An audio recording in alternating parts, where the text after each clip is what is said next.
The Tale of King Arthur and His Knights. Part 1. In the kingdom of Britain, King Uther Pendragon ruled the land with wisdom and courage, aided by the wise wizard Merlin and the noble knight Sir Ulfius. When Uther's son was born, Merlin prophesied that the king's death was imminent, and that chaos would engulf the kingdom in his absence. Merlin's solution was to hide the child away from view to ensure his safety, far from the political struggles. When Uther died, the kingdom plunged into turmoil that lasted for 18 years. One day, the Archbishop of Canterbury called upon Merlin, asking him to find the new king who would restore order. Using his magic, Merlin declared that the new king, who would be a descendant of Uther, would appear soon and would be greater than his father. This coincided with Merlin's idea to stage a great event in London, where a sword would be placed in an anvil, and whoever could pull it out would be declared the new king. Nobles and knights gathered on Christmas Day, including Sir Ector and his sons, Sir Kay and Arthur, to participate in the contest.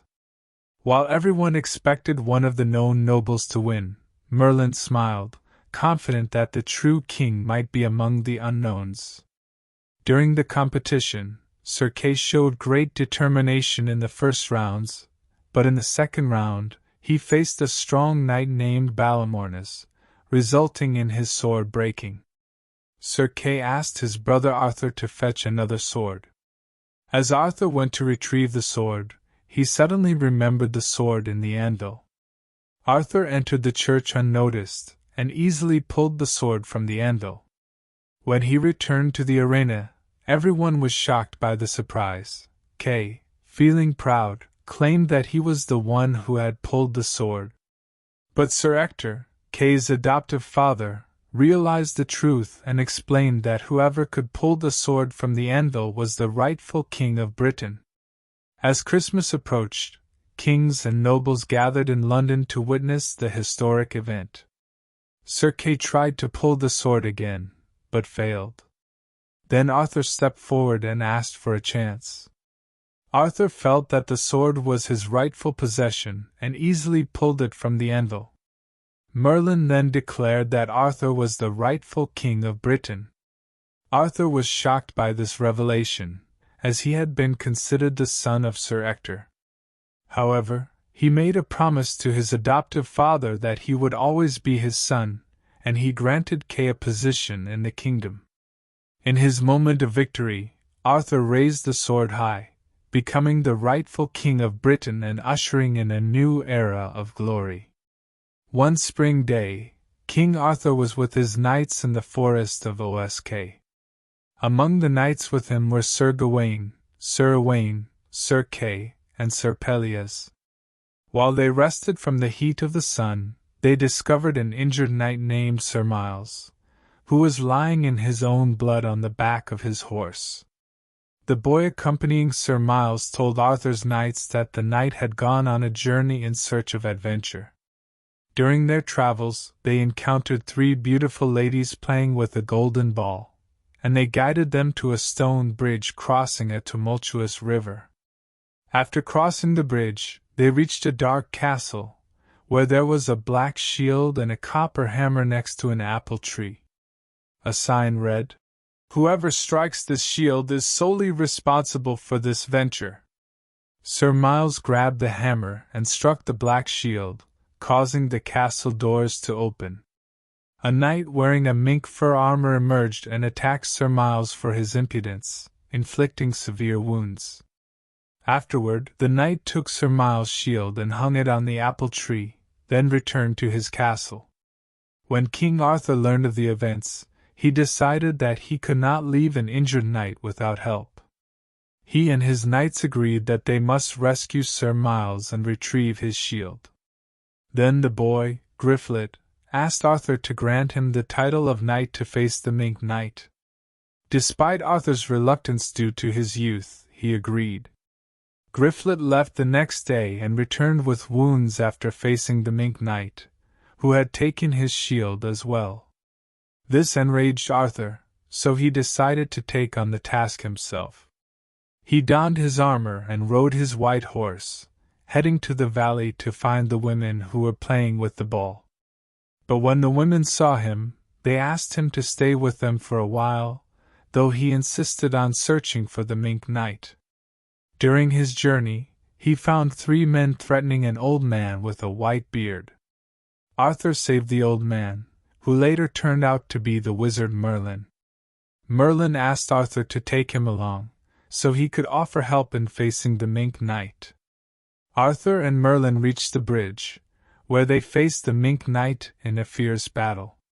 The fight continued until Arthur's sword broke, and he was gravely injured, causing him to fall. When he removed his helmet, he discovered that his enemy was none other than King Merlin, who had been previously exiled to the forest. Arthur was astonished by this revelation, and Merlin intervened at the right moment to save him. After the battle, Arthur was seriously injured. Merlin took him to a place in the forest where a holy man, capable of healing, lived. The saint treated his wounds, washed him with pure water, and placed him on a comfortable couch to rest. The next day, Lady Guinevere of Cameliard arrived with her entourage, and she also had a wounded man with her. When she learned of Arthur's injuries, she requested to meet him. She had a doctor specialized in treating knights' wounds. She gave him a box containing a pain-relieving ointment, then left after Arthur had fully recovered in 3 days. But Arthur was not only concerned with healing his wounds. His battle against King Merlin was still on his mind. He decided to try to regain his honor once again. Merlin told him of a legendary sword called Excalibur, located in a mysterious sea known as the Sea of Enchantment. Arthur, with Merlin, went there, and when they arrived, a woman's arm rose from the sea, holding the legendary sword. The woman, Nimue, was one of the sorceresses of the sea. She told Arthur that the sword could only be obtained by someone who was beyond reproach and fear. Despite his doubts, Arthur decided to try. In the end, he obtained the sword and returned to the bridge to face King Merlin. In a new battle, Arthur easily triumphed, as he was not injured this time. King Merlin begged for mercy and promised to surrender. But Arthur asked him to give up his sons as hostages to ensure peace. Merlin agreed, and his sons later joined Arthur's knights. On the way back, Merlin told Arthur that the sheath of the sword, Excalibur, was magical as well, making him immune to wounds in battle. Arthur felt angered that the sword had deprived him of some of his glory, but he realized that being king meant bearing responsibilities greater than the pursuit of personal glory. One day, during a grand feast hosted by King Arthur and his court, a messenger arrived with a letter from King Leodegrance of Cameliard. The letter warned of threats from King Rience of North Wales, who demanded lands from King Leodegrance and threatened war. He also wished to marry Lady Guinevere, the king's daughter, to the Duke of Mordred, a hideous and cruel man. Arthur was angered by this request, especially since he had met Lady Guinevere before and decided to help her. The next day, he traveled with Merlin and his knights to Cameliard. During the journey, Arthur asked Merlin to help him disguise himself so he could sneak into the castle without being recognized. Using a magical hat, Arthur transformed into a simple country boy and began working as a gardener in Lady Guinevere's garden. Despite Arthur's attempts to hide his identity, one of the maids, Melisande, noticed a handsome knight near the fountain. But when she approached him, Arthur quickly hid and claimed that he was alone.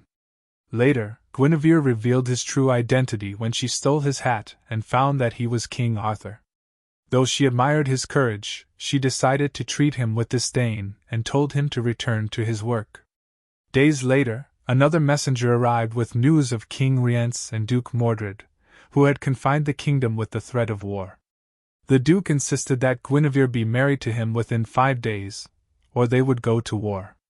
Meanwhile, the Duke announced that he would challenge any knight in the court to a duel. No one dared to face him, except the gardener. Arthur, after acquiring armor and a warhorse, decided to fight on behalf of Guinevere. He donned a white armor and went to the castle to inform her that he would duel the Duke. In the battle, the Duke didn't recognize Arthur because of the disguise, but Arthur defeated him with one strike, knocking him unconscious for hours. Don't forget to subscribe to the channel. Thank you for watching. See you in part 2.